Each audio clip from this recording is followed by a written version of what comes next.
بسم اللہ الرحمن الرحیم۔ السلام علیکم پیارے دوستو، دجال کے بارے میں یہ تیسری ویڈیو آپ کے سامنے رکھنے جا رہا ہوں۔ دجال کا شخصی خاکہ کس طرح ہوگا؟ کیا امریکہ ہی دجال ہے؟ بعض حضرات کا کہنا ہے کہ امریکہ دجال ہے، کیوں نہ کہ دجال کی ایک آنکھ ہوگی اور امریکہ کی بھی ایک آنکھ ہے۔ اس کی مادیت کی آنکھ کھلی جبکہ روحانیت کی آنکھ چوپٹ ہے۔ وہ مسلمانوں کو ایک آنکھ سے، غیر مسلموں کو دوسری آنکھ سے دیکھتا ہے۔ اس کو اپنے فائدے کی چیز نظر آتی ہے، دوسرے کے نقصان سے اسے کوئی سروکار نہیں۔ اس کی کرنسی پر بھی ایک آنکھ بنی ہوتی ہے۔ دجالی آنکھ جو شیطان تکون کے اوپر پراسرار علامات کے بیچ میں ہے، اس کے سرزمین پر دجالی تہذیب جنم لے چکی ہے، پروان چڑھ رہی ہے اور مادی طاقتوں پر غیر معمولی اقتدار کی بدولت وہ نیو ورلڈ آرڈر کے ذریعے دنیا میں دجالی نظام برپا کرنا چاہتا ہے۔ اس کے ایک صدر جو کہ جوتا کھا کر رخصت ہوا کا بیان ریکارڈ پر ہے: مجھے اللہ کی طرف سے براہ راست ہدایات ملتی ہیں۔ یہ تو دعوی نبوت کے مترادف ہے اور دجال پہلے ایسا ہی دعویٰ کرے گا۔ صدر صاحب موقف یہ بھی فرما چکے ہیں: ہم تمہیں پتھروں کے دور پر بھیج دیں گے۔ یہ فرعونی لہجہ تو دعوی خدائی کے ہم مانی ہے اور دجال آخر میں خدائی کا دعویٰ کرے گا۔ دجاہلیت دراصل جھوٹی خدائی کا دوسرا نام ہے۔ جو حضرات اس رائے کو اہمیت دیتے ہیں وہ دو طرح کے ہیں۔ کچھ تو احادیث کا علم نہ ہونے، غلط فہمی کی بنا پر ایسا سمجھتے ہیں۔ ان کے پیش نظر کوئی غلط مقصد نہیں، یہ لوگ معذور ہیں۔ نمبر دو، کچھ جان بوجھ کر کسی خاص مقصد مثلا یہودیت کی خدمت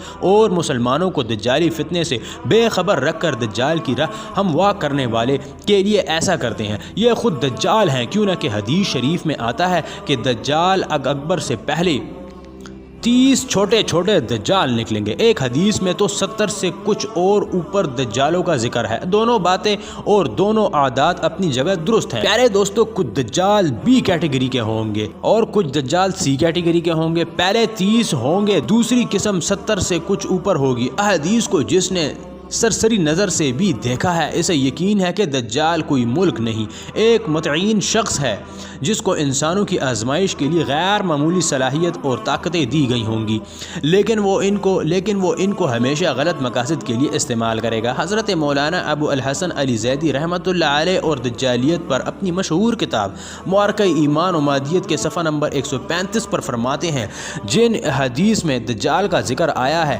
اور اس کے اوصاف و علامات بیان کیے گئے ہیں، وہ تو اتر معنوں کی حد تک پہنچ چکی ہیں۔ ان میں اس بات کی صاف وضاحت کہ وہ ایک متعین شخص ہوگا جس کے کچھ معین صفات ہوں گے، وہ ایک خاص اور معین زمانہ میں ظاہر ہوگا جس کی صحیح تاریخ وقت سے ہم کو آگاہ نہیں کیا گیا ہے، نیز ایک معین قوم میں ظاہر ہوگا جو یہود قوم ہے۔ اس لیے تمام وضاحتوں کی موجودگی میں نہ اس کے انکار کی گنجائش نہ ضرورت ہے۔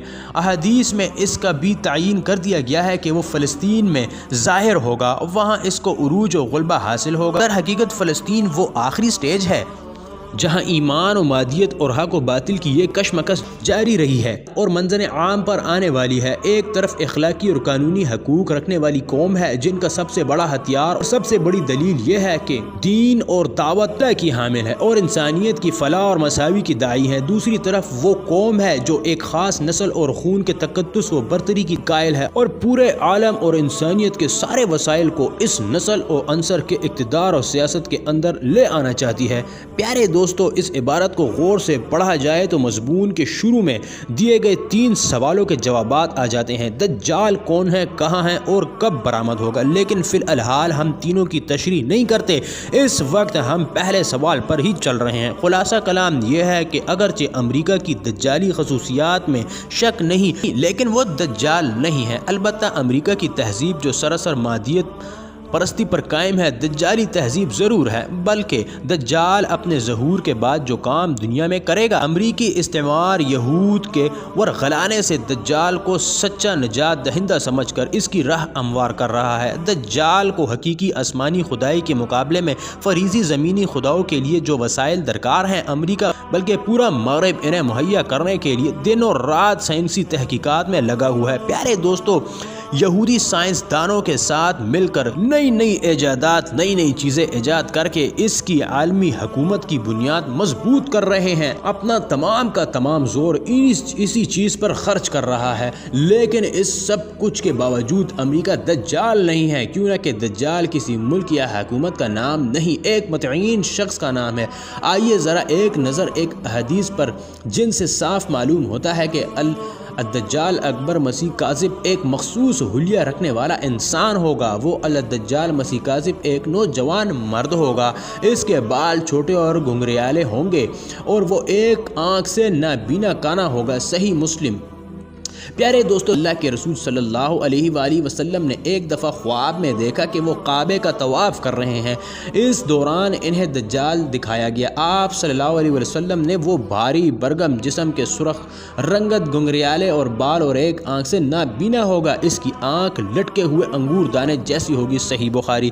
پیارے دوستو، اس کی پیشانی پر لفظ کافر لکھا ہوگا اور ہر ایمان والا چاہے پڑھا لکھا ہو یا نہ ہو وہ اس لفظ کو پڑھ سکے گا۔ مسند احمد۔ پیارے دوستو، اگر سوچا اور دیکھا جائے کہ نیٹو کے جو ٹینک خلیج کی جنگ اور کوسوت کی جنگ میں استعمال ہوئے، ان پر لفظ KOFR یعنی کو کفار لکھا ہوا تھا۔ ہر ایمان والا چاہے پڑھا لکھا ہو یا ان پڑھ، لیکن وہ کافر لفظ اس کی پیشانی پر لکھا پڑھ لیں گے، جبکہ کافر آکسفورڈ کا گریجویٹ ہو یا ہارورڈ کا ماسٹر، یہ وہ لفظ نہیں پڑھ سکیں گے۔ اسے ایمان کی برکت اور کفر و نفاق کے نحوست کے علاوہ اور کیا نام دیں؟ جو جتنا زیادہ عصری تعلیم یافتہ ہوگا وہ اتنا ہی اس کے چنگل میں پھنسے گا، کیوں نہ کہ عصری تعلیم اقلیت پسندی سکھاتی ہے۔ جو جتنا سیدھا سادہ اور اجنبی دینی تعلیم والا مومن ہوگا وہ اس سے اتنا ہی محفوظ رہے گا، کیوں نہ کہ دینی تعلیم اقلیت کے پار دیکھنے والی صلاحیت پیدا کرتی ہے اور روحانیت سکھاتی ہے۔ اب یہ لفظ تجربی انداز میں لکھا ہوگا یا قابل ادارک انداز میں، اس کو اللہ ہی بہتر جانتا ہے۔ ہمیں اس تجسس میں پڑھنے کے بجائے اس کی فکر کرنی چاہیے کہ ہم اس کے فتنے سے محفوظ کیسے رہیں گے، کس طرح اس کے شر سے محفوظ رہے گا۔ اس کا طریقہ ہمارے سچے خیر خواہ حضور پاک صلی اللہ علیہ وآلہ وسلم نے بتایا ہے، اور ہمارا ایمان جو کہ آپ کو آنے والی اور ویڈیوز میں انشاءاللہ ضرور بتاؤں گا۔ انشاءاللہ اس ویڈیو کو ضرور لائک کیجیے گا، لائیو سر چینل کو سبسکرائب کر کے ساتھ میں بیل آئیکن پر ضرور کلک کیجیے گا۔ ملتے ہیں اگلی اور اچھی سی ویڈیو میں، جب تک کے لیے اللہ حافظ۔